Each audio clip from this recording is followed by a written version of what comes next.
SER Podcast.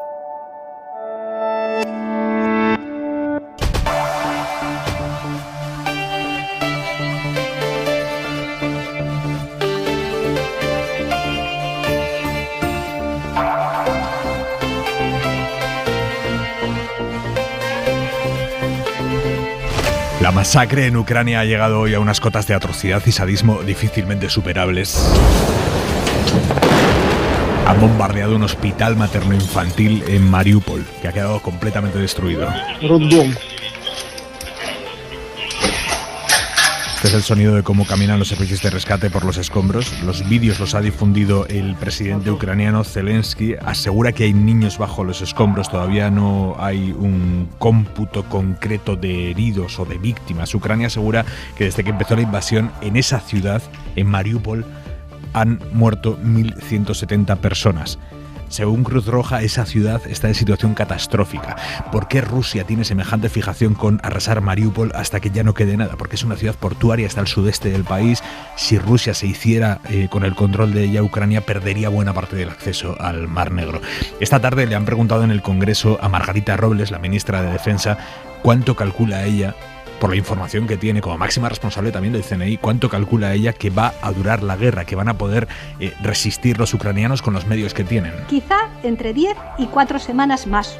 Luego, una situación de conflicto, de desgaste, que puede dar lugar a una guerra de guerrillas durante meses. Y una voz más, la de Josep Borrell, pidiéndoles hoy a los europeos que bajen la calefacción para ayudar a que Europa pueda comprarle menos gas a Rusia, lo que ha llamado cortar el cordón umbilical que nos une a Rusia. Y eso requiere medidas macroeconómicas, medidas técnicas y también pide que los ciudadanos europeos bajen la calefacción de sus casas.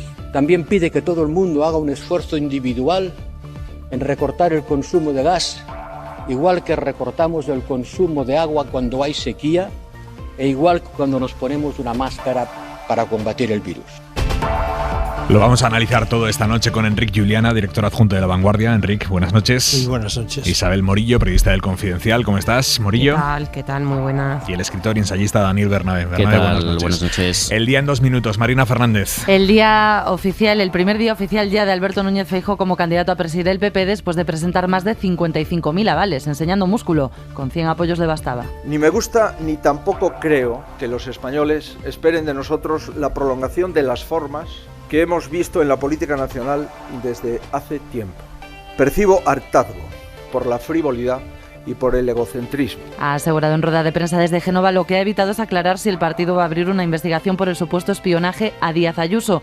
Si sigue investigando la Fiscalía Anticorrupción, que va a citar, lo estamos contando en la SER, al hermano de la presidenta madrileña y al empresario amigo de la familia que se llevó el contrato millonario de las mascarillas. Esta no es la única patata caliente que heredaría Feijóo si, como todo apunta, llega a presidir el partido, porque mañana mismo se constituyen las Cortes de Castilla y León y no hay acuerdo para la presidencia de la Cámara, ni entre el PP y Soria Ya. Me encantaría poder decir que tenemos un acuerdo, hemos conseguido esto para Soria y esto otro, y vamos a votar en ese sentido. Todos descansaríamos esta noche. Eso ha dicho Ángel Ceña, ni entre el PP y Vox, que reclama la presidencia de la Cámara y que acaba de hacer público en Twitter el acuerdo base de gobierno que le han planteado a Alfonso Mañueco para la legislatura. Exige la presidencia de las Cortes, para la que de momento no hay acuerdo, la vicepresidencia y 3 consejerías de 9. 3 de cada 4 accidentes de tráfico se deben al mal estado de las carreteras en Europa y en España, nos acaba de decir en Hora 25 el fiscal de Seguridad Vial Bartolomé Vargas. Es un 30% europeo, por así decirlo, y yo creo que aplicable a España. Y tampoco se sabe cuando se hace una reparación en la vía. O un ejemplo muy claro, cuando se hace una variante, sí, por ejemplo, ¿cuántas vidas se salvan? Y el estado de la atención primaria, tras 2 años de pandemia, también es crítico. Faltan 4.720 plazas de medicina de familia y 1.304 pediatras. Porque no les compensa, denuncia el Foro Médico, cobran un 20% menos que en hospitales. Y un miércoles en el que 106 años después de su naufragio hemos vuelto a ver el Endurance, el histórico barco de Shackleton. Fue increíble, lo que hizo fue mantener a sus hombres entusiasmados y dispuestos a resistir más de 1 año y medio sobre los hielos. Es un personaje de leyenda. Ha contado Javier Cacho en La Ventana, y para la leyenda queda también el descubrimiento del buque a 3.000 metros de profundidad en la Antártida y en bastante buen estado. Lo pueden ver en cadenaser.com. Gracias, Marina. Hasta luego. Y en la contra de Hora 25...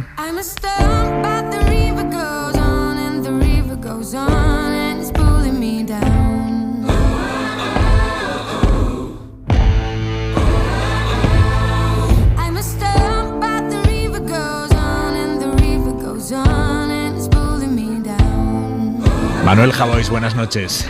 ¿Qué tal, Aymar? Buenas noches. Tenemos el precio de la luz, de la energía en general, a precios desorbitados a consecuencia de la guerra en Ucrania. Estamos todos un poco desconcertados. Pero hoy hemos leído un tuit de Telemadrid que decía: alternativas como la linterna para encender la luz lo menos posible, Javois. Generalmente lo peor de estas situaciones dramáticas suelen ser las soluciones propuestas. En fin, a esta vergüenza histórica, citabas ahora los precios desorbitados, esta vergüenza histórica que estamos pasando, los que podemos pagarla, y directamente pobreza los que no pueden o se ven con apuros para hacerla. Para hacerlo hay que buscarle alternativas. Parece ser que también alternativas como las de los jóvenes castores, que me perdonen mis oyentes más jóvenes, nuestros oyentes más jóvenes. Pero fíjate, pasear por casa con luces de linterna, si tienes unos vecinos muy animados, igual te manda a dar explicaciones a comisaría, que ya sabes que desde la pandemia hay vecinos que no se han quitado todavía de encima la placa. Bueno, ya lo sabes, no puedes pagar el pago de la compra, come una vez al día, no puedes pagar la luz, aprende a moverte a oscuras. Otra solución, yéndonos un poco más lejos, es encender las linternitas del teléfono móvil y revivir en casa, ¿no?, tu concierto favorito al mismo tiempo que ahorras en la factura de la luz. O que la familia se ponga a fumar, Aymar, directamente. Una luz cada vez más pequeña para unos ojos cada vez mejor entrenados, que de tan achicados se olviden de señalar a los responsables para señalar, y ya es bastante, a quien tienen más cerca, que es al final lo que vamos a tener que hacer. O poder hacer, mejor que tener que hacer. O poder hacer. Javois, un beso. Un beso, chao.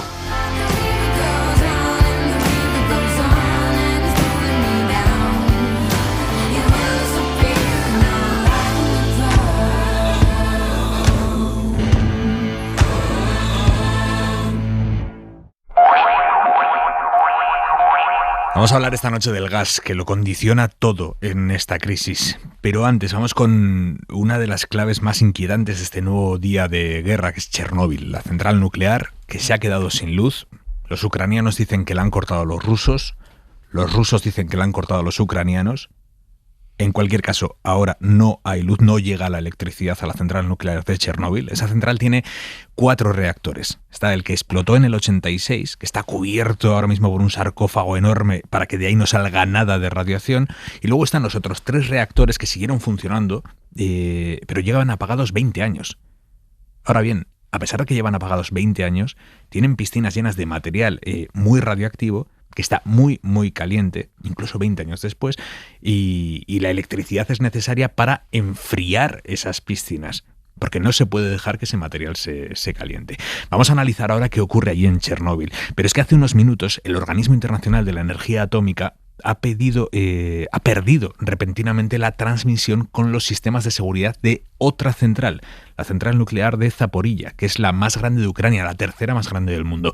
¿Qué ha pasado exactamente, Javier Gregori, última hora? Buenas noches. Hola, buenas noches. Pues el problema puede ser incluso más grave que esta pérdida del control nuclear por parte de la Agencia Internacional de la Energía Atómica. Ya no reciben los datos en Viena de la operación de esta central tan importante, decías, la más importante de Europa, la más grande y la tercera del mundo, pero es que además también Ucrania acaba de denunciar ante la OEA que han cortado 2 líneas que suministraban energía a esta central nuclear. Afortunadamente hay 4, 2 deben de seguir todavía funcionando.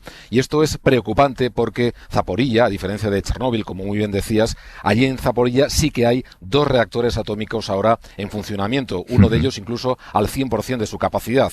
Es decir, que un corte del suministro eléctrico, como ocurrió, por ejemplo, con Fukushima por aquel enorme maremoto, sí, pues puede tener consecuencias muchísimo más graves que las que ocurren en Chernóbil. En Chernóbil dejó de mandar datos a la OIEA anteayer y ahora es Zaporilla. Y como decías, cruce de acusaciones entre Ucrania y Rusia, pero están jugando no solo con fuego, sino que yo creo que con la energía más terriblemente peligrosa que ha creado la humanidad y que ahora está en manos, no se sabe muy bien de quién, ¿no? En cualquier caso, gracias Javier, en cualquier caso ahora mismo en Zaporilla, todavía de las 4 líneas, digamos, por las que le llega la electricidad a la central, hay 2 que están saboteadas, pero otras 2 siguen funcionando. En la central de Chernóbil, ¿no? En la central de Chernóbil ahora mismo no llega electricidad. La central tira de generadores, pero dicen los ucranianos que tienen esos generadores combustible para 2 días. Entonces sería bastante importante que la electricidad volviera a esa central entre hoy y mañana. Alberto Corbi, doctor en física, director del grado en física de la Universidad Internacional de La Rioja. Buenas noches. Hola, buenas noches, Aymar. ¿Qué tal? Lo primero, vamos a entender en qué situación está Chernóbil. El primer reactor, el que explotó en el 86, tiene, como decíamos, un sarcófago por encima que lo cubre. ¿Eso hay que seguir enfriándolo? ¿O lo que hay que seguir enfriando son los otros 3? ¿O todo? No, a ver, ahora mismo, bueno, el que explotó es el 4.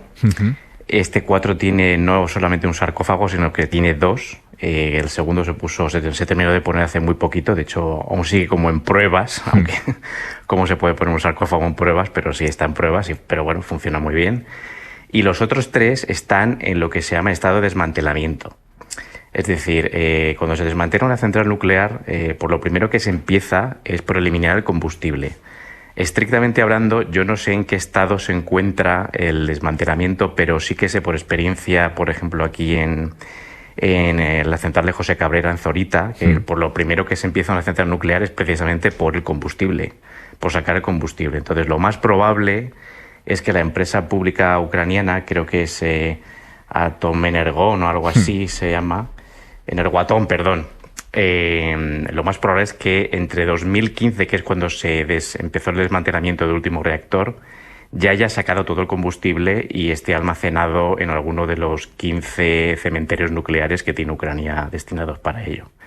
Con lo cual, quiero llamar a la tranquilidad. Lo más probable es que en estos momentos no haya combustible nuclear en ninguno de los reactores de Chernóbil. Dice el operador energético del gobierno de Ucrania, la planta está completamente desconectada, no tiene suministro eléctrico. En caso de que no hubiera combustible, ¿para qué haría falta el suministro eléctrico? Para las labores de desmantelamiento normal, porque desmantelar una central nuclear muy probablemente sea la estructura cuyo desmantelamiento más esfuerzo y más paciencia requiere. Porque todo, absolutamente todo en una central nuclear, no se puede coger y volar una central nuclear, no como vemos en las películas, ¿no? Estos hoteles rascacielos en Las Vegas y cosas así, ¿no? Sino que se tiene que coger ladrillo a ladrillo, sacarlo, cortarlo, categorizarlo según su grado de contaminación y llevarlo al contenedor que más apropiado según su grado de contaminación. Entonces es un proceso muy lento y hace falta, mucha gente trabaja allí durante el proceso de desmantelamiento y hace falta, pues claro, que haya una infraestructura eléctrica para todo, para que funcione desde las sierras eléctricas, la luz, para que la gente pueda trabajar durante las labores de desmantelamiento. Entiendo, entonces, por lo que le estoy escuchando, que más que lo de Chernóbil, donde está la preocupación es en Zaporilla, que ahí sí que hay reactores en funcionamiento y nos acaban de cortar. Sí, yo me preocuparía más exactamente, yo me preocuparía más por centrales que están ahora mismo en funcionamiento. Aún así, incluso en estas centrales, la previsión ante posibles desastres de todo tipo es bastante elevada. Evidentemente, no creo que en los pensamientos iniciales estuviera pensada una invasión de un país extranjero, pero toda central nuclear tiene mecanismos de autodefensa, no sé si llamarlo así, o de protección contra lo que la famosa fusión o la famosa formación de un corio, es decir, de un descontrol total de la central. Toda central nuclear tiene muchos mecanismos para ello, ¿no? Lo que ocurrió en Chernóbil en su momento, en abril del 86, fue algo bastante una secuencia de catástrofes y de decisiones, varias de ellas humanas, bastante desastrosas y desafortunadas, ¿no? Pero bastante difíciles de volver a que se vuelvan a producir. Por lo tanto, a pesar de que ahora mismo se esté jugando con fuego, porque es lo que estamos viendo, ¿usted descarta que haya riesgo de fugas radioactivas? Sí, por supuesto. En Chernóbil, desde luego, ¿vale? Los 2 sarcófagos son dos sarcófagos de acero, impenetrables, en el sentido de que no es que no se pueda entrar, supongo que en algún momento, en algún lado tendrán alguna puerta para poder entrar y, no sé, hacer alguna labor de mantenimiento, porque no son solamente estructuras inertes y ya está, sino que tienen ventilación y todo esto, ¿no? Pero sí, que haya ahora mismo riesgo de que material radioactivo salga a la atmósfera, sí, por supuesto. Son estructuras de acero casi 200 metros, de 170 metros de largo, 10 metros de grosor, están preparadas para aguantar 100 años, temperaturas extremas, huracanes. Bueno, ese sarcófago se pensó muy, sobre todo el segundo.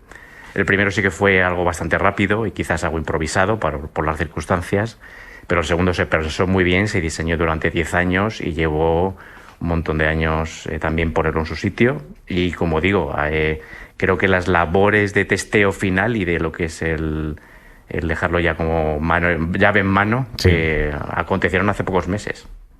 Alberto Corvi, director en física, doctor en física, director del grado en física de la Universidad Internacional de La Rioja. Gracias, buenas noches. Un placer, Aymar, buenas noches. Enrique, ¿cómo se explica este jugar con fuego con las centrales nucleares? Bueno, en la guerra se juega con fuego. Ese es el principio esencial de la guerra, consiste en esto. Y también hay la guerra de propaganda, ¿no? Fíjate que unos acusan a otros, es decir, esto es difícil de discernir en directo y en el plano del presente, ¿no? De lo que está ocurriendo en estos momentos en Ucrania estaremos hablando durante muchísimo tiempo. Y muchos de los episodios que ahora se están sucediendo pues van a ser contados, recontados y vueltos a contar de nuevo muchas veces, porque es imposible, ninguna guerra ha sido explicada jamás de un modo panorámico mientras se estaba llevando a cabo. En estos momentos yo creo que la novedad respecto a otros momentos históricos es que disponemos de muchos más fragmentos de lo que ocurre. Imaginemos, no sé, durante la Segunda Guerra Mundial mirar los periódicos, había noticias sueltas, ¿no? En Japón ha pasado esto, en el norte de África parece, y hacerse una idea global, la gente se la ha hecho después, ¿no? Cuando los historiadores han compuesto la narración. Ahora la información inmediata pues nos ofrece muchas veces un poco un cierto trampantojo, ¿no? La sensación de que por el hecho de que circulen muchas imágenes estamos viendo lo que ocurre y es no, todavía estamos en los fragmentos. Lo que pasa es que son fragmentos más intensos, son fragmentos más potentes, son fragmentos que nos interpelan más con mayor intensidad, que nos llegan al alma, las imágenes sobre todo, ¿no? Pero tardaremos tiempo en saber exactamente lo que está ocurriendo y el desarrollo de los acontecimientos. Y también lo que se refiere a estas centrales nucleares, claro está. Ya, sobre esos fragmentos que nos interpelan, nos llegan al alma, os doy la palabra ahora mismo a Bernabé Morillo, pero Isabel Villar, buenas noches. Hola, Aymar, buenas noches. ¿Qué sabemos del ataque al Hospital Materno-Infantil de Mariupol? Pues de momento sabemos que el gobierno ucraniano habla por ahora de 17 personas heridas. Miembros del personal del hospital acusan a Rusia de estar detrás de este ataque y de saltarse el alto el fuego que habían acordado en Mariupol y otras 5 ciudades para habilitar corredores humanitarios. Zelensky, el presidente del país, ya ha dicho que este ataque es una atrocidad. Ha sido de los primeros en publicar vídeos del recinto donde se ve todo absolutamente destrozado, lleno de escombros. Epicentro sbрошенной bomby. Otros vídeos de la zona muestran a una mujer embarazada saliendo en una camilla de ese hospital. Zelensky también dice que hay niños bajo los escombros y se pregunta cuánto tiempo más será el mundo cómplice, dice, ignorando este terror. También llega la condena de Estados Unidos, con la portavoz de la Casa Blanca diciendo que el ataque es un horror y una barbaridad. El gobierno británico habla de un bombardeo aborrecible y también la ONU hospitals, healthcare workers, ambulances. Afirma que ninguna instalación médica debe ser jamás un objetivo de guerra. Eso sí, la OMS ha confirmado 18 ataques contra centros médicos en Ucrania en lo que llevamos de invasión. Hay que recordar además que Mariupol es una de las ciudades de Ucrania más asediadas, con 1.170 personas muertas en estos días de guerra, según el alcalde, que asegura que la gente está incluso derritiendo nieve para beber agua. Cruz Roja asegura que la situación en la ciudad es apocalíptica. Incluso la guerra tiene normas y atacar un hospital materno-infantil parece, Morillo, la más inhumana de las violaciones posibles por poca gente que quedará dentro. La verdad que la maldad no tiene límites, ¿no? La atrocidad de las imágenes que han difundido, esa que comentaba Isabel Villar de una mujer embarazada, me imagino que a punto de dar a luz, transportada en una camilla llena de magulladuras, de sangre y cómo se sujetaba la barriga. Durísimo. A mí me pasa un poco y lo tengo que confesar. Decía Juliana que estamos asistiendo a la retransmisión de una guerra segundo a segundo. A mí a mí me ahoga, o sea, me puede, de verdad. Hay un momento que me paralizo. Y no sé si esto también forma parte de la nueva dimensión que tiene esta guerra, pero no soy capaz ni de expresarme, de verdad, y me bloqueo. Hay determinadas imágenes que me sacuden y me hacen sentir una parálisis, una impotencia, una frustración terrible, la verdad. Es terrible, y todo lo que viene va a ser peor, que es lo que más miedo me da. Creo que Putin está en un momento de furia absoluta, quizás porque no, como nos dicen los expertos en todos estos temas, que pensaba que la resistencia ucraniana iba a ser mucho más débil y iba a poder hacer una invasión mucho más limpia y mucho más rápida, pero no va a pararse, o sea, va a subir el terror, ¿no? Yo creo que una de las primeras miradas que tenemos que posar sobre Ucrania es sin duda la mirada humanitaria, ¿no? Porque como seres humanos tenemos que seguir sorprendiéndonos de las atrocidades que vemos en cualquier guerra. Creo que no debemos dar por sentado, a pesar de que es una guerra, que tengamos que comprobar que se pueden cruzar todos los límites, ¿no? Y se ha cruzado uno más. La cuestión es que creo que esta mirada humanitaria no nos debe nublar la mirada crítica con respecto a lo que pasa en Ucrania. Y cuando hablo de mirada crítica, hablo de que, como todas las guerras, hay una serie de intereses que sobrevuelan este conflicto, y que, por ejemplo, con el tema de las centrales nucleares que estábamos hablando, es algo que a todos nos llena de pavor, ¿no? Por un lado, sabemos que Ucrania necesita intervención internacional, con lo cual cuanto más ese pavor esté encima de la mesa, más de una u otra manera la comunidad internacional, las sociedades del resto del mundo pueden presionar a unos gobernantes que desde luego esta semana ya han dicho por diferentes vías que ni cierre del espacio aéreo ni mucho menos intervención, con lo cual eso nos abriría una vía, yo creo, de conversación interesante, que es al final esta integración de la OTAN, de Ucrania en la OTAN, lo ficticia que llegó a ser, ¿no? Es efectivamente el nivel casi de farol de las cartas que se puso encima de la mesa, que todo el mundo ha seguido adelante y que hemos llegado a una escalada terrible, que todos los bloques han compuesto para que al final lleguemos a esta situación, y que Putin es el principal responsable. Pero luego creo que también estamos viendo cómo la propia invasión rusa está siendo tácticamente cada vez más contradictoria. Porque si Putin quiere apoderarse de Ucrania para tener un país, digamos, dentro de su órbita, para aumentar su seguridad, al principio vimos una intervención extraña donde los tanques se paraban en los semáforos, donde parecía que no había bombardeos aéreos, pero claro, cuando no se consigue esa operación especial, que es como la quiere llamar Putin, relámpago, de una forma rápida, tiene que apretar la intensidad de lo militar, de la agresión, y pronto causar una vez una cantidad mayor de destrozos, con lo cual le complica a futuro la posible relación con Ucrania, el posible gobierno que instale o cualquier acuerdo de paz, porque esas cosas van quedando en el imaginario colectivo. Ucrania y Rusia fueron dos países que vivieron en la URSS, dentro de la propia estructura estatal de la URSS durante mucho tiempo, con amplias relaciones familiares, culturales, de todo tipo, y que pertenecen, digamos, al mundo eslavo, donde la religión ortodoxa les une, y esta guerra es que lo rompe por completo. Entonces, incluso para los propios intereses de Putin, empieza a ser muy contradictorio. Enrique. A mí se me hace, sinceramente, muy difícil hacerme una composición panorámica de la situación, porque creo que muchos días, sobre todo los últimos días, tiendo a pensar el de capacidad de potencial del ejército ruso es enorme. Es verdad que puede ser que hayan fracasado en su intento de una intervención relámpago que provocase sobre todo el pánico del gobierno ucraniano, su huida del país y por lo tanto un vacío de poder que les permitiese por lo tanto en un plazo relativamente corto de tiempo apoderarse de la situación, definir una nueva situación política en ese país y pasar a otra fase básicamente de ocupación y de control y posiblemente del establecimiento de un gobierno fiel a Moscú, que incluso con una cierta retirada militar en el medio plazo, ¿no?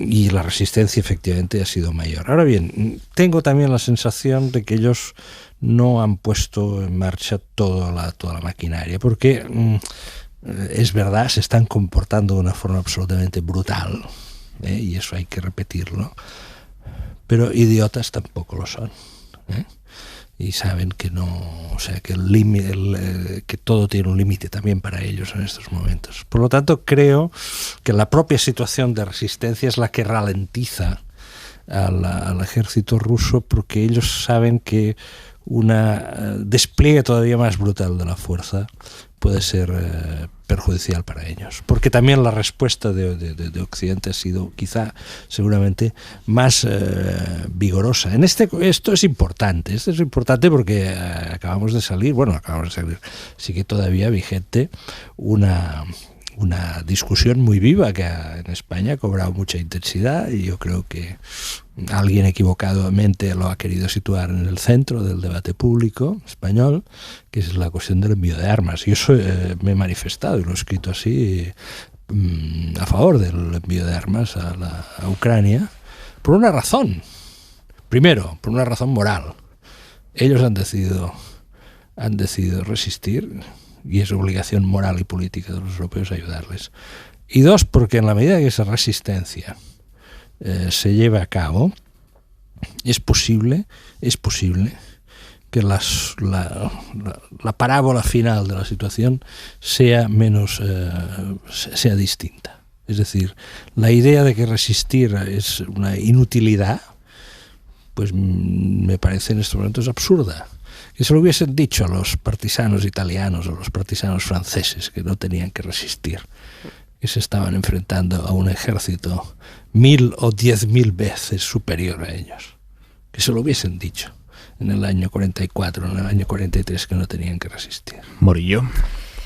Sí, yo estoy totalmente de acuerdo con ese planteamiento. Lo que pasa es que no sé hasta dónde estaríamos dispuestos a llegar. ¿No? Ahora hay una petición de Ucrania del envío de cazas que pide Estados Unidos que todos los países de la OTAN pongan a su disposición cazas, y solamente Polonia lo ha hecho, y ningún otro país ni otro gobierno ha dado ese paso, porque claro, eso sería dar un paso más, y ya ha advertido Rusia que si ese paso se da, todo el mundo que ponga esos cazas a disposición de Ucrania será directamente un enemigo a batir, ¿no?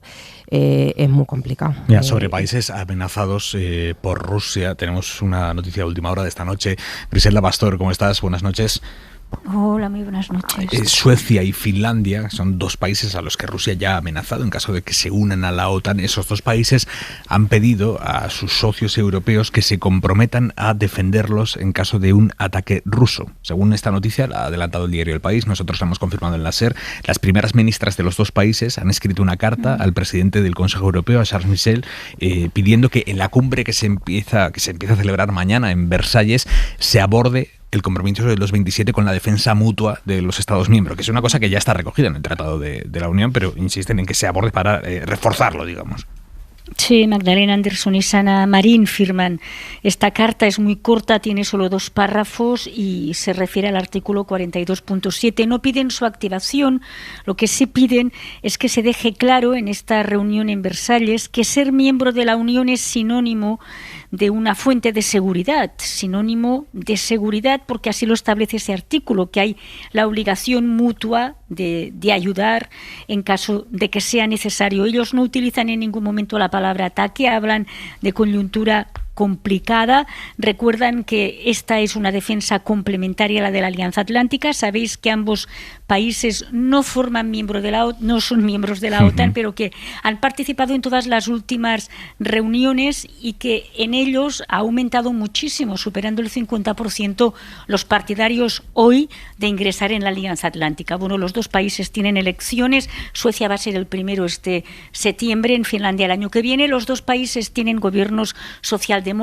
Sabéis que el tema de la defensa y de la OTAN siempre ha sido una cuestión sobre todo de partidos de derechas, donde el debate siempre es más fácil en estos temas. Por tanto, es muy importante para estas dos mujeres que mañana quede claro en Versalles que en la Unión Europea hay también un artículo que garantiza que hay una defensa común si fuera necesario, y a partir de ahí que se empiecen a tomar decisiones colectivas, decisiones que afectan a inversión y a tipo de armamento. No te vayas, Griselda, porque quiero hablar contigo de gas, de energía, del sin Dios, del sistema por el cual se fijan los precios ahora mismo de la energía en Europa, pero me estaba levantando la mano Bernabé. No, fíjate, con lo que comentaba Isabel sobre los cazas, creo que ayer Blinken directamente, en una nota como portavoz del Pentágono, incluso lo puso en Twitter, que es muy llamativo que los políticos de tan alto nivel tengan que recurrir a la red social como para dejar en este momento de tanta tensión claras determinadas posturas. Y decía a los polacos que lo del cambalache de los aviones no. A ver, es que aquí hay una cosa, los aviones es un tema un poco complejo y vamos a contarlo bien. Los polacos tienen un tipo de cazas que los fabricó en su día la Unión Soviética, se calcula que tienen casi 30 y que los fabricó en su día la Unión Soviética, y por lo tanto los ucranianos tienen los mismos, y los militares ucranianos saben pilotar esos cazas, no otros, esos cazas. Hay 3 países europeos, entre ellos Polonia, que tienen esos cazas. Entonces Estados Unidos decía, den ustedes estos cazas a Ucrania, y dice Polonia, hombre, yo no los voy a dar directamente porque si no Rusia viene a por mí. Yo, si quieres, Estados Unidos, lo que hago, que esto es lo que ofrecieron ayer, yo cojo mis cazas, te los doy a ti, te los pongo en la base americana que tienes en Alemania, tú vas, los coges y se los das tú a los ucranianos. Y a cambio tú me das otros cazas a mí, que esa es una parte. Y entonces Estados Unidos dice, así no van las cosas, vamos a buscar, no dice que no vayan a llegar esos cazas a Ucrania, dice, vamos a buscar la manera segura de que esos cazas lleguen a Ucrania. Efectivamente, eso es lo que ocurrió, es el enrevesado asunto que supone la ayuda a la propia Ucrania. Esto nos está desvelando que realmente en Occidente hay una tensión enorme por evitar la escalada del conflicto. Esto es una cosa seria que puede ocurrir. Eso quiere decir que no se están tomando a broma las amenazas que Rusia hace. En este tipo de situaciones, todos, de una u otra forma, ponen encima de la mesa una serie de fortalezas para intentar asustar al enemigo. Pero en esta ocasión se está teniendo mucho cuidado de hacer las cosas de una forma muy diferente a como se estaban haciendo justo antes del estallido de la guerra, donde casi había presunción de enviar determinado tipo de armamento, ¿no?, a la propia Ucrania. Yo creo que al final tenemos también que ir distinguiendo, porque esto, por desgracia, la política es misericordia y funciona de esta manera. Creo que esta guerra, dependiendo de los contextos nacionales de cada uno y de la propia UE y de la propia dinámica en la que vivimos, va a ser utilizada para también las propias batallas internas que se están librando en la política española. Sí, en eso tiene razón. Y ahí yo creo que desde España también hemos de intentar hacer un esfuerzo de comprensión de los países que están más cerca del problema. Pues nosotros estamos, Madrid está, lo miraba el otro día, estamos a 3.500 kilómetros de Kiev. A 3.500 kilómetros las cosas se ven de una manera. Hemos descubierto en menos de unos pocos meses y ahora en menos de unas semanas algunas cosas de la historia de Ucrania que desconocíamos y que la mayoría de las sociedades españolas desconocían. Está lejos. Ahora bien, para los polacos no está lejos. Para las repúblicas bálticas no está lejos. Para Chequia, recordar la manifestación que hubo hace una semana en Praga. Moldavia. Es que ellos saben lo que es tener los tanques en Praga. Frontera. Ellos lo vivieron en el 68. Claro, la plaza de San Venceslao estaba llena a rebosar de gente, ¿no? Escandinavia. Entonces, claro, uno se, por ejemplo, ¿por qué ha girado Alemania? ¿Por qué giró de posición Alemania? Que en un principio, recordémoslo bien, era muy prudente, no quería enviar ni siquiera material, armas a Ucrania. Era abiertamente reticente. El primer envío, lo primero que les enviaron fueron cascos para protegerse. ¿Por qué cambia de posición Alemania? Bueno, se supone, sí, que los americanos han presionado, etcétera, etcétera. Con toda seguridad, Estados Unidos presionó. Pero es que tenían a Polonia, tenían a los bálticos, tenían a Escandinavia, tenían a Chequia, tenía Eslovaquia, incluso la propia Hungría, pese a la amistad de Orbán con Putin. Las sociedades, un nivel de consternación sobre lo que está ocurriendo muy grande. Entonces, claro, un país como Alemania, que pretende liderar de alguna forma, de una forma bastante explícita la Unión Europea, pues no puede desoír a sus vecinos cuando las sociedades están clamando y están consternadas. Que esto es lo que... O sea, yo creo que la novedad, que ahí sí pienso que ahí Rusia, el gobierno ruso, los gobernantes rusos, la oligarquía esta que gobierna Moscú se ha equivocado, es el enorme impacto que esto está teniendo en las sociedades europeas. Sí. Aquí, o sea, vamos a ver, porque la oferta que estos tipos están haciéndole al mundo, no ya solo los europeos, es decir, oye, nuestro modelo es que nuestras ideas, nuestros intereses los vamos a imponer con cañones. Bombardeando hospitales. Y esto es la propuesta infantiles que ellos están haciendo, porque esto hace décadas que no se veía. Y que haya una reacción absolutamente de indignación, de consternación en las sociedades europeas, es lo que hay que recoger. Y ahí acabo, luego podemos seguir por este punto. Creo que es lo que en España algunas fuerzas políticas no han sabido captar bien. Y me estoy refiriendo a fuerzas políticas de la izquierda. Que la reacción profunda de indignación y de consternación de la sociedad europea ante eso, ante lo cual no puedes dedicarte a ejercicios malabares de ideología en estos momentos. Esto vendrá después. Pero ahora lo que hay que atender es a la realidad social. Y el grado de consternación en Europa es de una profundidad extraordinaria. Morillo. Esto es me parece interesantísimo porque además lo he pensado mucho. Las sociedades europeas están consternadas. Además hay un caudal de solidaridad que creo que es indudable, ¿no? Pero claro, la solidaridad de enviar alimentos, de ir a la farmacia, gastarte 60 euros y comprar las medicinas que determinado ONG te ha pedido, ir a un centro deportivo y comprar camisetas térmicas o zapatos para enviar a Ucrania, o incluso acoger una familia, es una solidaridad que se nos da muy bien, o que se nos está dando muy bien porque estamos todos consternados. Yo lo que no sé es si estamos dispuestos a asumir otro tipo de sacrificios, y sacrificios que ya vamos a empezar a ver, como no poder llenar el depósito de gasolina, que cierren una fábrica y te quedes sin trabajo, no poder pagar la factura de la luz, y por supuesto ya si vamos a sacrificios mayores de enviar tropas o encaminarnos a... Es que me da miedo decir tercera guerra mundial, pero realmente es que hay una tensión, y no quiero frivolizar con esto, pero hay una tensión tan grande que cualquier paso en falso, o sea, ahora mismo la situación es muy complicada, ¿no?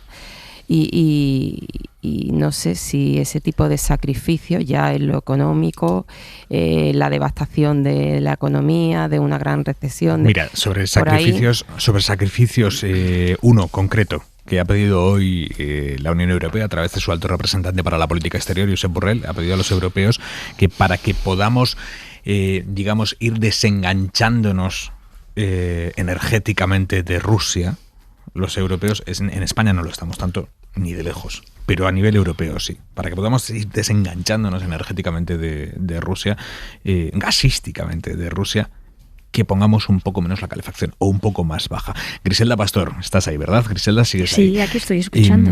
1 grado, ¿verdad? Es lo que plantea la Comisión, que bajamos el termostato 1 grado. La Comisión quiere que se rebaje 1 grado y dice que si se hace con un pequeño esfuerzo, con un pequeño cambio de comportamiento, colectivamente tendremos un impacto enorme, dice, ¿no? El vicepresidente ¿Hay datos Timmermans, de cuánto puede influir esto? Datos exactamente no, pero ellos mantienen que puede ser muy, muy, muy importante, ¿no? Y que puede ayudar mucho. Es evidente que eso también ayudaría en rebajar el precio, que es el otro gran problema, ¿no? que en estos momentos está sobre la mesa. Mañana, Griselda, decíamos, se celebra en Versalles esa cumbre de líderes europeos en la que se va a debatir, más allá de calefacciones individuales, se va a debatir los movimientos que se dan como unión para ir desenganchándonos progresivamente de Rusia, recortando esa dependencia energética. ¿Qué se baraja exactamente? ¿Qué se va a debatir mañana? Bueno, sabéis que la Comisión presentó la propuesta, que lo hizo a tiempo. Mañana sabremos si es suficiente para todos los gobiernos. El objetivo es el año que viene reducir en 2/3, ¿no? La dependencia del gas ruso. El problema es que mucho se basa en el almacenamiento y que justamente los que tienen más dependencia pues carecen de esa infraestructura. Y vamos a ver cómo se va a hacer, ¿no? Es uno de los temas principales que están sobre la mesa. El tema del almacenamiento, tema en el que España puede jugar un superpapel, porque España España es uno de los países mejor preparados y lo que la Comisión pide es que esas reservas, a través de una compra colectiva, se pongan al servicio de los que estén más cerca. Griselda, y aquí hay una cosa, y lo hemos hablado muchas veces en este programa, y es que el gas, que está carísimo, está marcando el precio del resto de energías. Tenemos un sistema en Europa, que es el sistema marginalista, por el cual todas las energías se cobran al precio de la más cara de producir. Incluso las que cuestan 2 duros producir, pues ahora mismo se están cobrando a precios carísimos. ¿Eso se va a tocar? ¿Hay una intención real de tocar y desmontar ese sistema marginalista? Bueno, lo que hay claramente ahora es la aceptación de la vinculación con el problema, ¿no? Y si os acordáis, cuando España empezó a quejarse, la respuesta europea era que este era un tema español, eso ya ha terminado, ya ha dejado de serlo. La solución sería la modificación del reglamento, pero hasta ahí no llegan, y lo que sí abren es la puerta a que se puedan imponer impuestos temporales para recortar esos beneficios exorbitados y completamente inesperados, ¿no?, de las compañías eléctricas. Es un camino que aparentemente satisface al Gobierno de España. Vamos a escuchar, hay un cierto consenso en todo esto, porque además la primera iniciativa de Bruselas era que se fijara un tope máximo a nivel europeo. No va a ser así, van a ser soluciones nacionales. Cada gobierno va a tener su propio margen, pero lo importante es que Bruselas abre la puerta a poder aplicar ese impuesto, ya que los gobiernos fijen su precio máximo para poder hacerlo. Gris, nos cuentas mañana. Un beso. Hasta ahora, un beso. Enrique. Bueno, esto es muy importante. Esta es la clave para los próximos meses, porque el aumento del precio del gas no solo es un problema para quienes para los consumo doméstico, para las industrias que funcionan con el gas, sino porque el precio del gas en este sistema, y ya muchas veces explicado y finalmente yo creo que comprendido por la mayoría, sistema marginalista, pues que es el último que suele intervenir y es el que acaba fijando el precio. Esto, para que nos hagamos una idea, ha hecho lo siguiente, es decir, los saltos de agua en España se han convertido en los últimos meses, quizá en el último año, en una auténtica, cada uno de ellos, en una mina de oro. Ya eran rentables, ahora son directamente una mina de oro. ¿Por qué? Bueno, pues el agua, ¿quién la pone? Pues la pone el cielo, cae de las nubes, la madre naturaleza. ¿Quién mueve el agua? Pues la madre naturaleza. El agua salta, hace el salto por los saltos, mueve turbinas. Estas turbinas están más amortizadas que yo, digamos, que ya estoy en una edad. Aquello está apagado. Las turbinas giran, la electricidad que generan pues es verdaderamente barata, y esa electricidad, en virtud de este sistema, se vende a precio de obús ruso. Cada megavatio hora se paga al precio de un obús, de uno de estos balas estas supersónicas que disparan los rusos, ¿no? Y entonces el negocio es fabuloso. Es una mina de oro. Es una mina de oro. Claro, esto que ya hace unos meses se estaba planteando en la política española, yo creo que algunos partidos políticos en aquel momento con mayor inteligencia, algunos que hoy lo planteaban bien, acertadamente, esto hay que cambiarlo. Esto hay que cambiarlo, porque esto provoca una distorsión y un perjuicio nacional a la economía de este país extraordinaria. No, esto era una cosa como de comunistas, entonces no tocar este sistema. Ahora, afortunadamente, porque nunca todo es una desgracia, ahora todo el mundo ya se ha vuelto comunista en el tema de la electricidad, es decir, que todo el mundo se da cuenta que este sistema es una estafa a escala monumental y que hay que corregirlo porque puede arrojar la economía a la miseria. Vamos a ver cómo se resuelve. Bernabé. Pues respecto a esos cambios que empiezan a ser retóricos y que luego tienen que sustantivarse en algo, el otro día había un tuit muy divertido y muy ingenioso, pero muy acertado, que decía un usuario, no recuerdo su nombre, se compartió muchísimo, pero ¿a quién le han puesto las sanciones? ¿A Putin o a mí? Claro, viene a referir a que esta subida constante que vamos a tener de precios y de todo, que aún no se está notando de una forma dramática, pero que puede llegar a un punto de especial ahogamiento, a la gente le preocupa. La solidaridad existe en medida en que la vida cotidiana empiece a verse menos afectada. Las palabras de Borrell de hoy, que podremos considerarlas más o menos anecdóticas, y de hecho ese tipo de campañas suelen ocurrir todos los veranos, con personajes populares que te dicen que bajes el aire acondicionado, ¿no? Recuerdo hace unos años hubo alguna. en esta situación hay que tener cuidado con ellas, porque si recordáis, hace unos meses ya con el tema de las tarifas nuevas respecto al mercado eléctrico aquí en España, se distribuyeron ministerialmente una serie de gráficos con las horas de las lavadoras, no sé qué, de la plancha, y ese tipo de anécdotas empiezan a crear resquemor en la gente. Y empiezan a crearlo porque si miramos un poco a largo, es que desde el año 2008 estamos al borde de un ataque de nervios.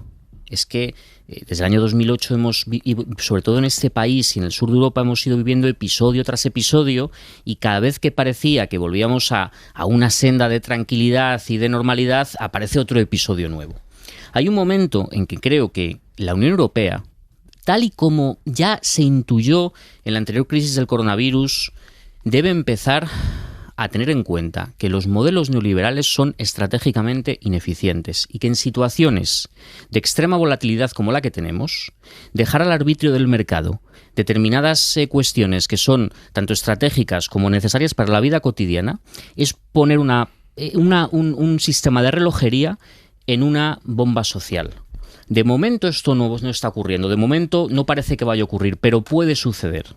Puede suceder. ¿Qué pasaría en este país si no se hubieran implantado modelos de protección pública del desempleo como los ERTEs en la pasada crisis y España ahora se tuviera que enfrentar a esta situación bélica con 6 millones de parados?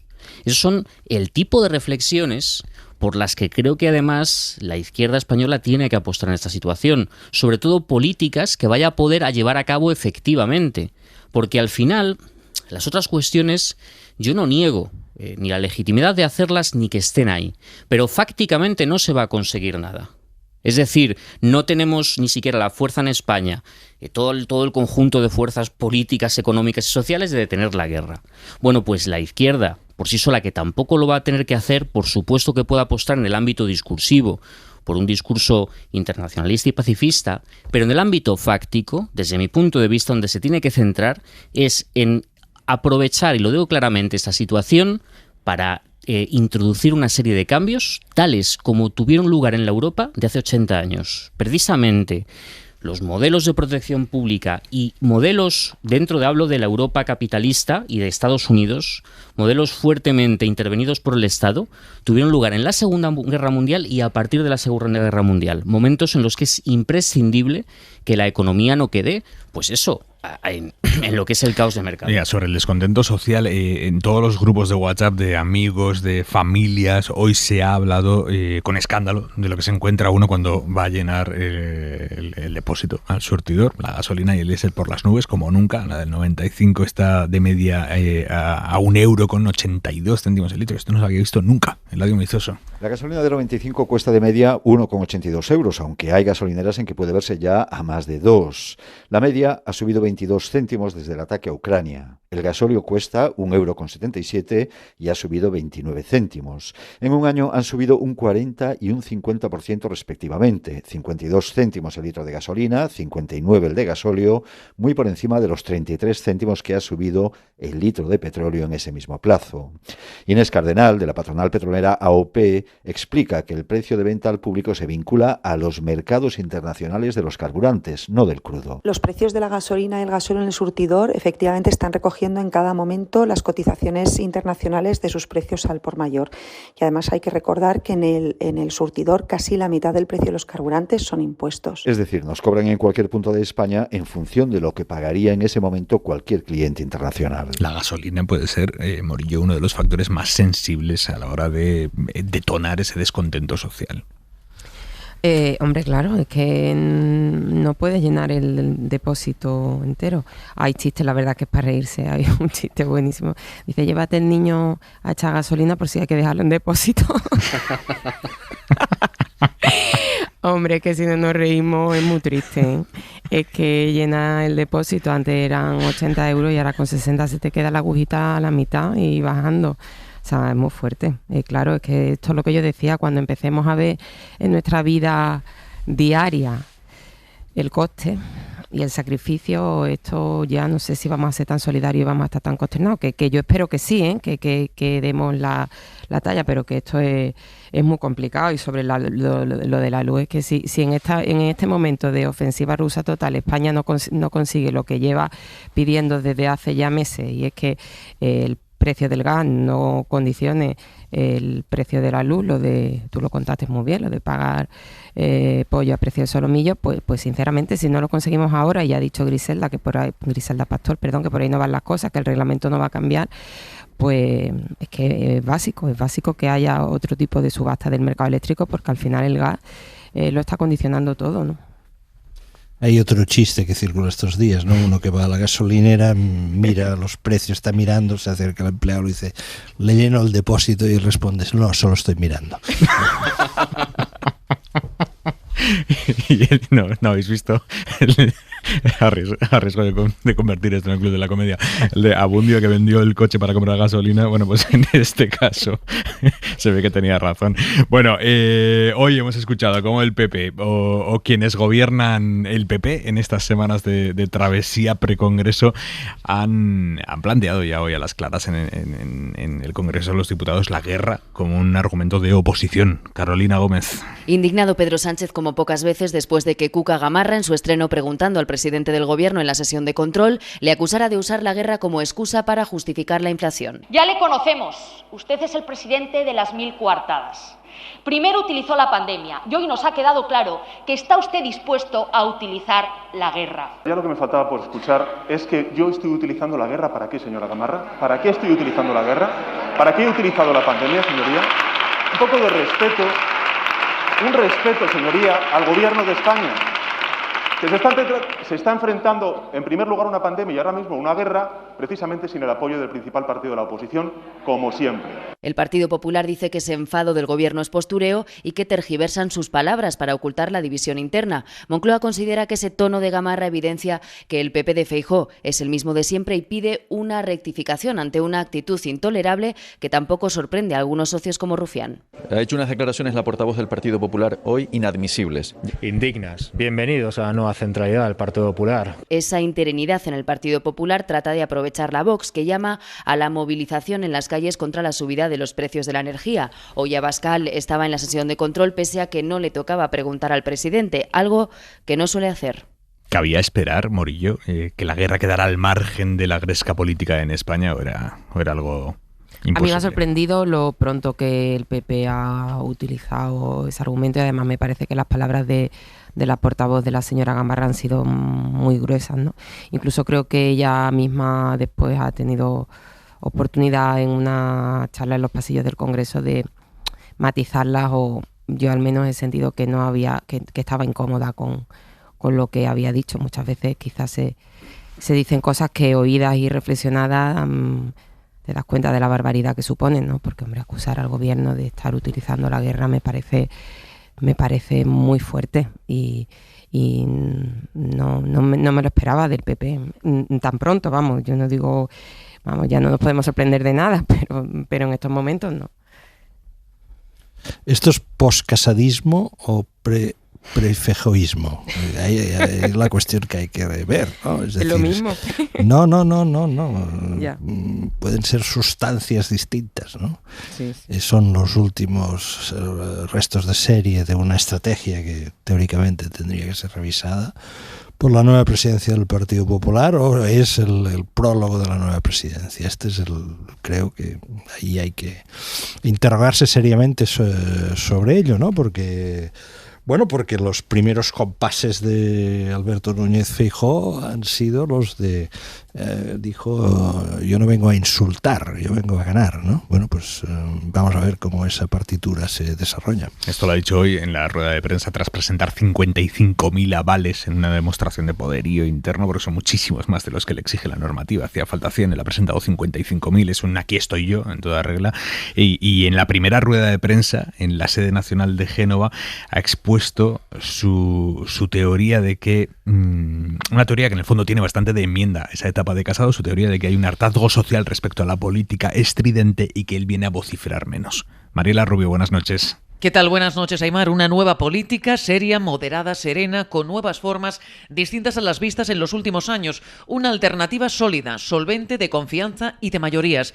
Así presentaba su proyecto político Núñez Feijóo junto a más de 55.000 avales, 10 veces más que Pablo Casado cuando concurrió al anterior Congreso. Ni me gusta ni tampoco creo que los españoles esperen de nosotros la prolongación de las formas que hemos visto en la política nacional desde hace tiempo. En consecuencia, percibo la necesidad de una nueva política que aporte nuevas respuestas y nuevos estilos. Es cierto que el foco y el altavoz suelen tenerlo quienes son más estridentes, pero yo quiero reivindicar que no siempre a los que más se oyen son a los que más se escuchan. Feijóo, que emprenderá el viernes su campaña por todas las comunidades autónomas, no tendrá rivales de peso. A esta hora, cuando se ha cerrado ya el plazo, solo una militante de Gandía, Alexia Ranz, asegura haber presentado los 100 avales necesarios para concurrir. El PP dice que no le consta esa cantidad, pero en cualquier caso será mañana, tras la revisión de todos los avales, cuando se proclame oficialmente a los candidatos o candidato. Este era el discurso del que hablabas, Enrique, el de no a la política estridente, sí a vociferar menos.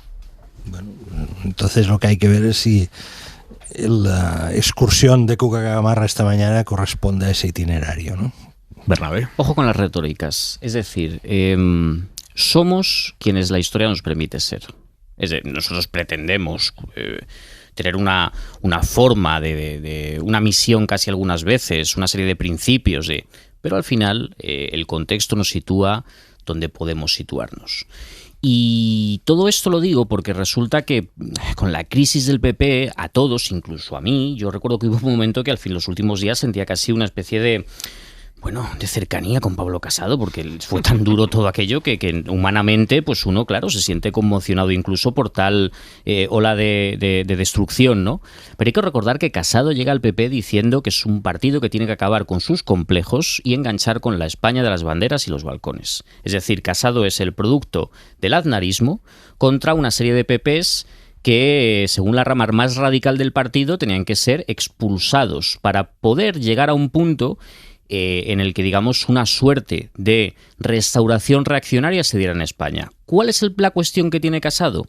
Que probablemente él ni siquiera como persona llegaba tan lejos como el papel que le pedían interpretar, pero que desde luego, más allá de lo retórico, utilizó no solamente la algarada, sino una estrategia política que consistió desde el primer momento en legitimar al gobierno y acercarse con sus postulados a Vox, a dar un oxígeno a esta organización porque al final no había diferencia entre ambas. Digo todo esto porque al final a Casado le han acabado comiendo los propios monstruos que le pusieron donde está. Entre otras cosas porque encontraron a otro representante más fiel, que fue Ayuso. Y por una serie de tensiones entre el aparato madrileño, las cuestiones económicas que atañen a este partido en esta comunidad y la propia falta de tino de Casado, se lo han acabado llevando por medio. Feijóo podrá llegar con toda la intención de rebajar volumen que pueda, pero lo cierto es que está en una situación donde va a tener que elegir entre continuar la línea que ya estaba impuesta dentro del PP o girarla. Y si la gira, se tiene que notar en algo. Se tiene que notar en algo que sea algo más que lo retórico o lo conversacional. Se tiene que notar en algo que va a ser la elección directa en Castilla y León, si va a pactar con Vox o no lo va a hacer. Pues tenemos noticia de última hora. Alfonso Fernández Mañueco, presidente de Castilla y León, acaba de confirmar que le ha ofrecido a Vox un acuerdo de gobierno. Madre. Lo ampliamos en 2 minutos. Hora 25. Aimar Bretos. Y como les decía, tenemos una noticia política que lo atraviesa todo esta noche. El Partido Popular confirma que le ha ofrecido un acuerdo de gobierno a Vox en Castilla y León. Un acuerdo de gobierno, no es un acuerdo de investidura, que implicaría que pactan solo la investidura, o de legislatura, que implicaría que Vox apoyara desde fuera al gobierno autonómico del Partido Popular. Lo que dice por escrito Alfonso Fernández Mañueco, el presidente del PP, candidato a la reelección, lo que dice por escrito es: he ofrecido a Vox un acuerdo de gobierno en beneficio de las personas de Castilla y León.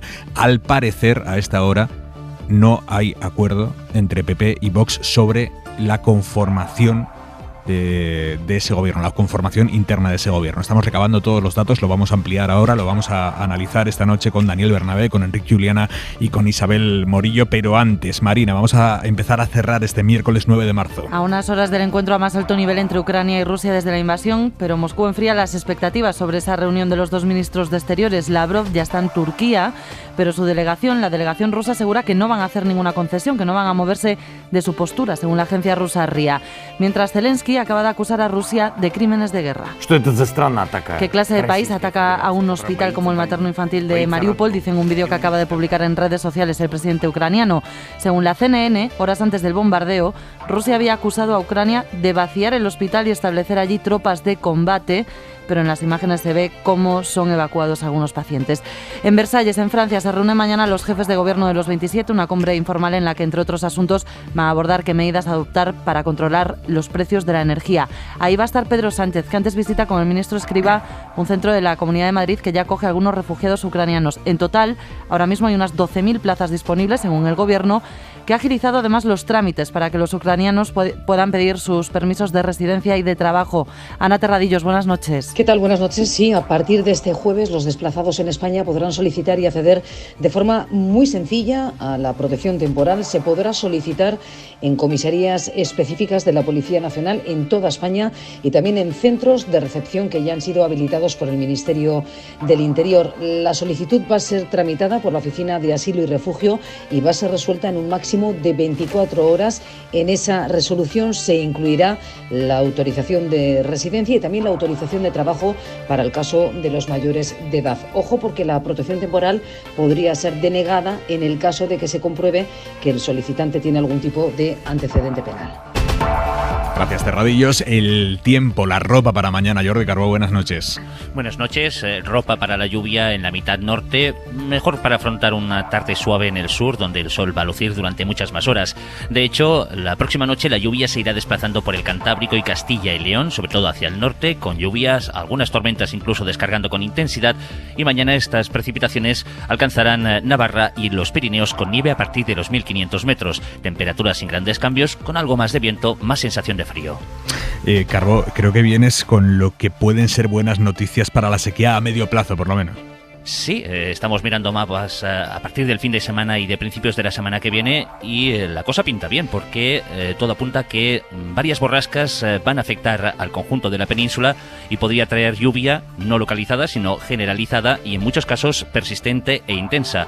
No sería el fin de la sequía, pero sin duda sería una muy buena noticia. Carbó, gracias. Buenas noches. Javier Cuevas, buenas noches. ¿Qué tal? Buenas noches, Aymar. Javier Cuevas es el director de contenidos de la cadena SER en Castilla y León. Cuevas, confirma Alfonso Fernández Mañueco, el presidente de Castilla y León, que ha ofrecido un acuerdo de gobierno a Vox allí en la comunidad, pero a esta hora parece no haber acuerdo entre los dos partidos sobre cómo debería ser ese gobierno. Claro, el primer obstáculo que hay que salvar es el de mañana. A las 12 del mediodía tiene que elegirse quién al presidente de las Cortes o presidenta de las Cortes. A partir de ahí se desarrolla la elección del presidente de la Junta de Castilla y León. Lo último que podemos contar es que se están cruzando mensajes desde Vox y el PP y no parece que tengan un acuerdo en principio a la vista para mañana. Pero por otro lado, Aymar, parece muy raro que lleguemos a este punto sin que se haya atado este extremo. Es verdad que al Partido Popular para mañana les bastaría con la abstención de Soria Ya. Esta tarde hablábamos con los responsables de Soria Ya y aseguraban no saber qué hacer mañana, porque habían pedido cosas al Partido Popular, pero todavía no les habían respondido si las aceptaban.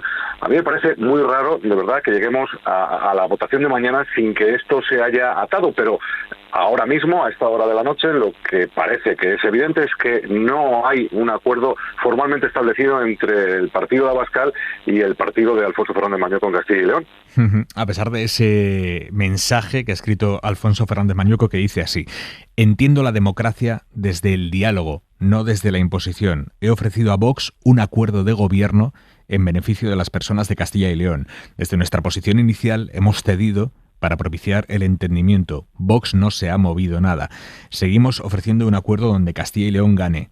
si pensamos en lo que es mejor para los castellanos y los leoneses, será muy fácil que nos encontremos. A pesar de este mensaje, como digo, de Fernández Mañueco, Vox lo que mantiene a esta hora es que ellos han hecho una contrapropuesta al Partido Popular y que piden lo que tuvo en su día Ciudadanos como socio de gobierno del PP. Es así, Cuevas, ¿verdad? Sí, claro. Ciudadanos en su día tuvo la presidencia de las Cortes, la vicepresidencia del gobierno y 3 consejerías.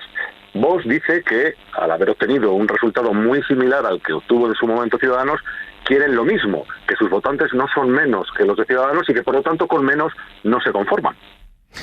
Bueno, en cualquier caso, más allá de cómo terminen estas conversaciones en las próximas horas, la noticia clara es que Fernández Mañueco ha ofrecido un acuerdo de gobierno porque lo deja por escrito. Y un acuerdo de gobierno es lo que es. No es un acuerdo de investidura, no es un acuerdo de legislatura, es un acuerdo de gobierno. Claro, esto es lo que también tiene la política de Twitter, que no se le puede preguntar exactamente en qué consiste esa oferta de acuerdo de gobierno, si no es un gobierno de coalición, quién, cómo, no se le puede preguntar. Escribe estos mensajes. Bueno, un acuerdo de gobierno es lo que es. Está claro, y Fernández Mañueco confirma esta noche que ha ofrecido a la extrema derecha un acuerdo de gobierno en Castilla y León.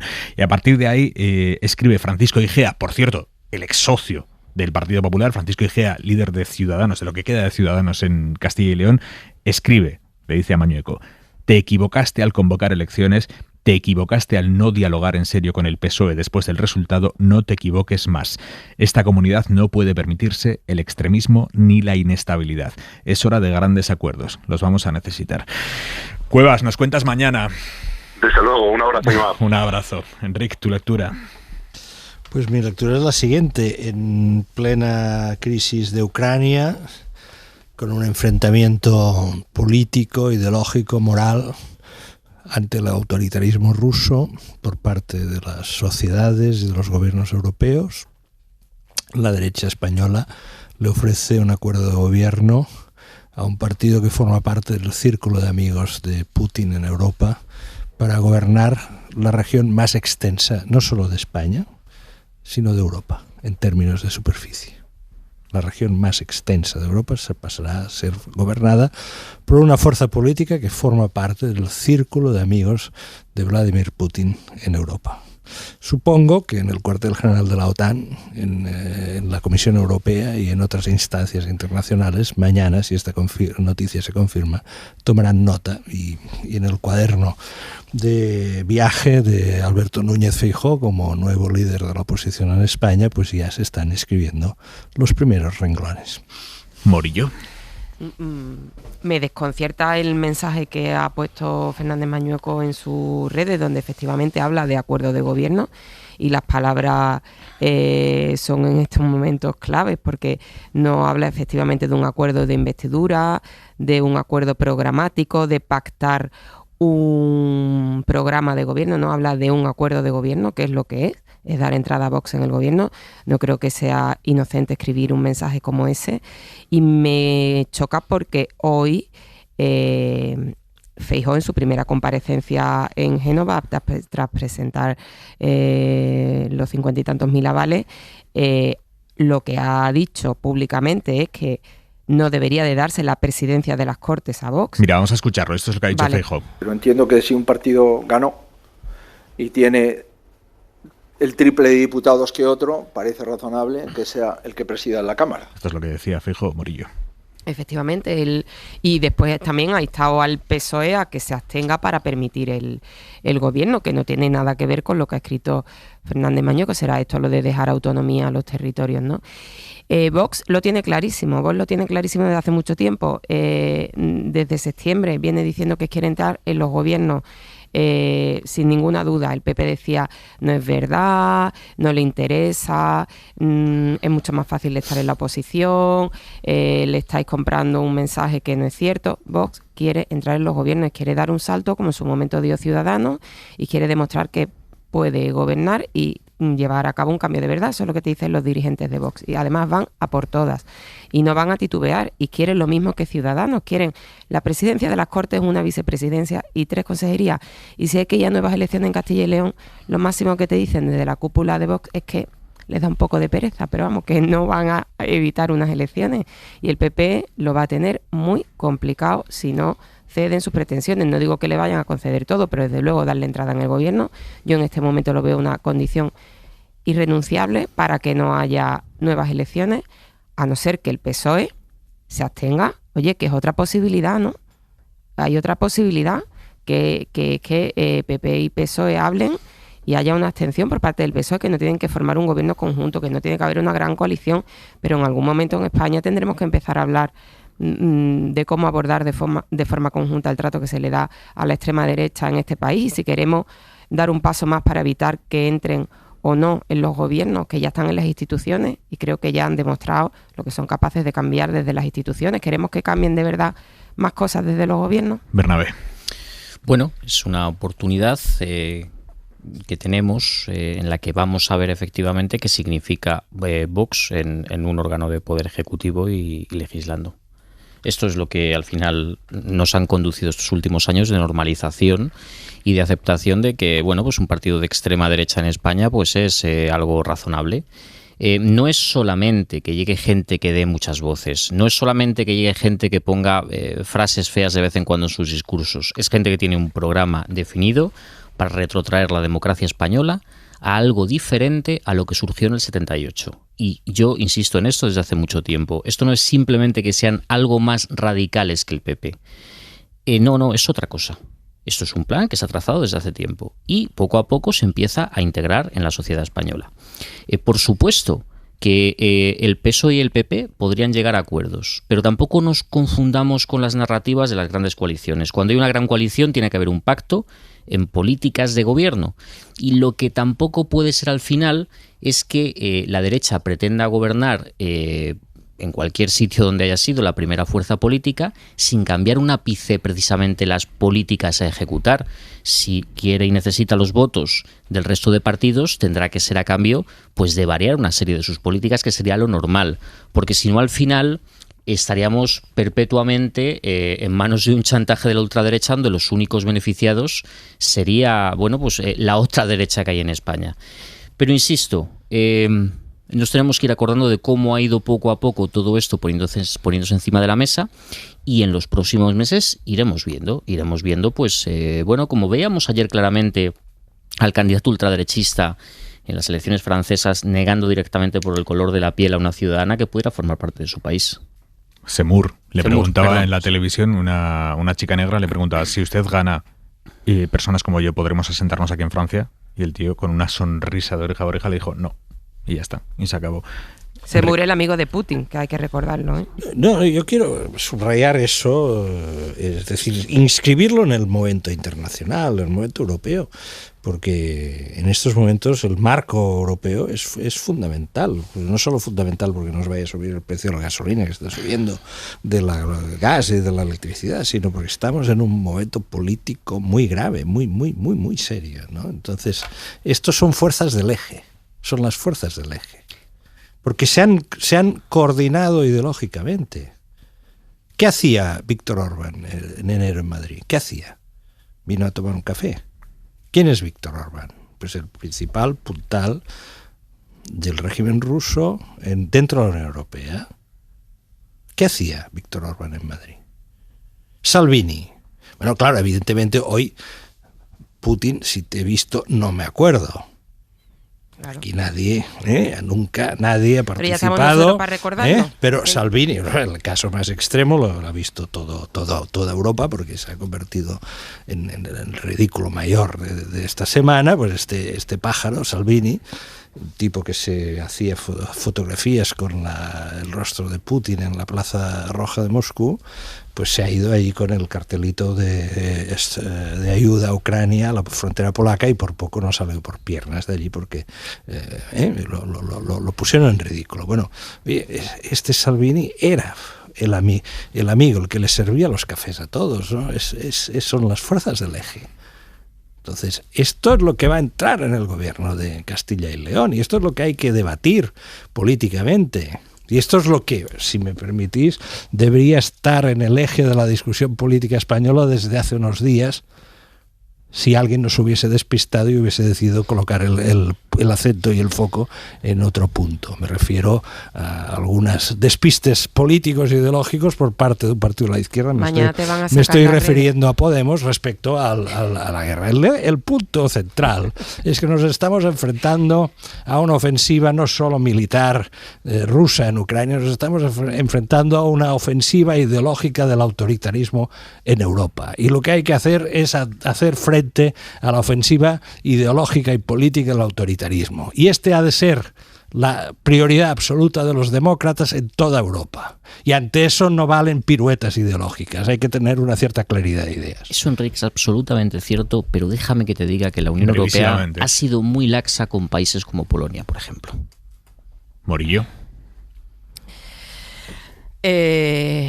¿Por qué, Bernabé? Me has dejado pensando. Perdón, que a lo mejor no me he explicado, he sido tan breve. Quiero decir, en Polonia. Ha acatado lo de brevísimamente que daba. En la anécdota de Salvini, que todos hemos celebrado como un alcalde polaco, le ponían ridículo. Resulta que el alcalde es aún más de ultraderecha que Salvini. Quiero decir, hay países como Polonia donde los procesos políticos que se han llevado a cabo ponen en serio riesgo los derechos civiles de minorías de todo tipo. Entonces hay que tener cuidado también con lo que la Unión Europea ha ido permitiendo por las tensiones que se dan también con Rusia. Un segundo, porque me quiero volver a ir a la sede del Partido Popular, porque hemos dicho, el de Vox en Castilla y León va a ser la gran primera patata caliente para Alberto Núñez Feijóo. Otro de los retos importantes a los que se va a tener que enfrentar la nueva dirección del PP es a la bomba de relojería de Isabel Díaz Ayuso, con un historial de un 100% de éxito cuando ha decidido borrar del mapa político a los dirigentes nacionales de su partido que le eran incómodos.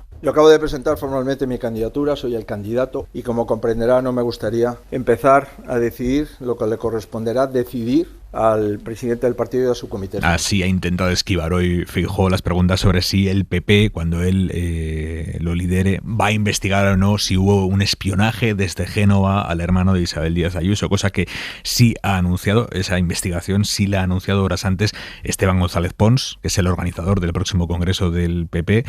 Esta mañana en Es Radio ha anunciado esa investigación. Esta mañana en Es Radio González Pons ha hecho una genuflexión ante Ayuso de las que a uno le cuesta después levantarse. La situación y el Partido Popular le ha dado la razón a Isabel Díaz Ayuso. Cuando venga un nuevo comité ejecutivo, investigará si se ha producido algún uso indebido de datos, si se ha producido alguna investigación indebida, y en cuanto haya un nuevo comité ejecutivo se celebrará el Congreso de Madrid. Yo tuve el honor, y debo decir que es el honor, de ser el primero que desde la tribuna de comunicación de Génova pude decir el Partido Popular a nivel nacional confía sin ningún género de duda en la honorabilidad de Isabel Díaz Ayuso y tiene nuestro respaldo. Se ha dado satisfacción a todo lo que la presidenta Díaz Ayuso había pedido. Este es el mensaje de la actual o transitoria dirección del PP, mientras la Fiscalía investiga eso de lo que Génova no tiene ninguna duda. Hoy les estamos contando en la cadena SER que la Fiscalía Anticorrupción va a citar, a declarar al hermano de Isabel Díaz Ayuso por ese controvertido contrato que recibió una empresa de un amigo suyo, empresa de la que el hermano de Ayuso terminó cobrando 280.000 euros. Van a tener que declarar tanto él, el hermano, como su amigo, el de la empresa, y lo van a hacer en las mismas condiciones que tendrían si estuvieran imputados. Si quieren podrán mentir, pero tendrán que ir a declarar, o van o podrían ser detenidos. Miguel Ángel Campos. La investigación avanza y van a ser realizadas todas las pruebas necesarias para esclarecer el caso, según Anticorrupción, que ya ha solicitado un informe a la IGAE para analizar la existencia de alguna irregularidad en la adjudicación de aquel contrato de mascarillas por 1,5 millones de euros y va a reclamar información bancaria que acredite cómo y por qué se hicieron los pagos. Una vez ejecutada esta y otra prueba documental como la obtención de facturas, citará a declarar tanto a Tomás Díaz Ayuso como al empresario amigo de la presidenta que suscribió el contrato, Daniel Alcázar, para que clarifiquen cuánto y por qué cobraron al respecto y qué papel jugó el hermano de la presidenta. Ambos estarán obligados a comparecer con idénticos derechos y obligaciones a los de un imputado judicial e incluso pueden ser detenidos si desoyen el llamamiento. Sus declaraciones pueden ser utilizadas con posterioridad ante un juez si se ordena la apertura de un procedimiento judicial. Por lo tanto, ahora mismo la situación es, y por resumirla, la Fiscalía va a llamar a declarar al hermano de Ayuso por las sospechas sobre el contrato, pero el PP dice que sospechas ninguna. El PP no va a investigar eso. De hecho, cerraron el expediente interno a Ayuso y lo que van a investigar es el supuesto espionaje que denuncia Ayuso y del que no hay ninguna prueba, al menos por ahora. Esta es la situación ahora mismo. Es llamativo el esquema de prioridades de la nueva dirección del Partido Popular. Y un par de noticias políticas más de esta noche, además. Podemos ha decidido publicitar un nuevo punto de fricción con sus socios de gobierno. Un día después de que Pedro Sánchez dijera que el gobierno se limitó a dar acuse de recibo a la carta con la que el rey emérito anunciaba que se quedaba a vivir en Abu Dhabi, pero que volvería a España frecuentemente, un día después Podemos ha difundido que no comparten lo que entienden que es una operación de blanqueo al emérito y que no entienden por qué el PSOE se presta a cosas tan turbias. Esto es literal, los socios de gobierno. Ana Fernández Vila, buenas noches. Hola Aimar, buenas noches. Sí, Podemos vuelve a desmarcarse de los socialistas apenas 2 días después de haberse cerrado la crisis por el envío de armas a Ucrania. Fuentes del Partido Morado denuncian una operación de blanqueo de la corrupción de la monarquía y señalan a la Casa Real, pero también a la Moncloa. Según publica El País, el borrador de esa carta que Juan Carlos I le envió a Felipe VI se elaboró en Zarzuela en estrecha colaboración con la Moncloa, y Podemos ha querido dejar constancia de que ellos no tienen nada que ver con esa gestión. Aseguran que, si bien Felipe VI puede tener un interés personal en blanquear esa corrupción, no se entiende que el PSOE se preste a esto, aunque sea, dicen, un partido monárquico. Todo ello a pesar de que el presidente Sánchez ya ha dicho que él solo hizo acuse de recibo, pero Podemos ha decidido hacer público su malestar con el papel de Moncloa en esta cuestión, un asunto, el de la relación con la monarquía y las investigaciones del rey emérito, que ya ha generado tensiones previamente en la coalición. De hecho, tras la marcha a Abu Dhabi de Juan Carlos I en verano de 2020, el ex vicepresidente y ex líder de Podemos, Pablo Iglesias, desveló precisamente en una entrevista aquí en la SER que había tenido una discusión fuerte con Sánchez por no haber sido informado. Gracias, Ana. Esa es la primera de las dos noticias que les decía. La segunda, el gobierno se enfrenta mañana, el gobierno de coalición, a una votación trascendental en el Congreso, que es la de las enmiendas a la totalidad de la ley de vivienda. Una ley que PSOE y Unidas Podemos tardaron muchísimo en negociar, más de un año, y resulta que en este momento, tras tantísima negociación y a horas de la votación, el gobierno no tiene garantizados los votos suficientes para evitar que mañana la ley decaiga. Nos dicen, hay tranquilidad. Queda negociación, pero Esquerra sigue amenazando a esta hora con apoyar alguna de las enmiendas a la totalidad que se han presentado, y como Esquerra apoya alguna de esas, la ley decae. A esta hora, por lo que nos dicen, tranquilidad en los equipos negociadores, pero los equipos negociadores siguen trabajando. Punto y 25. Soledad Gallego Díaz. Vladimir Putin ordenó la ofensiva militar sobre Ucrania el pasado 24 de febrero. Es decir, han pasado ya 14 días en los que los ataques sobre la población civil ucraniana se han hecho continuos, y las imágenes de destrucción y dolor no han dejado de llegar a nuestras casas mañana, tarde y noche. Imágenes de cientos de miles de personas que huyen por carreteras y bosques bajo la lluvia o la nieve, cientos de miles de personas, en su mayoría mujeres, niños y ancianos, que intentan atravesar una frontera amiga donde encontrar precario cobijo. ¿Y qué ha sucedido en España? ¿Cómo han reaccionado los ciudadanos de este país? ¿Cuántos miles de personas se han manifestado ante la embajada o los consulados de Rusia para expresar su rechazo y su angustia? Unas pocas decenas. ¿Por qué? Porque nadie les ha convocado. Ni partidos, ni sindicatos, ni organizaciones civiles, ningún grupo con capacidad de movilización ha movido un músculo para concentrar en un lugar a una hora determinada toda la censura, la rabia y el repudio que sienten millones de españoles y que no pueden expresar por falta de mecanismos adecuados.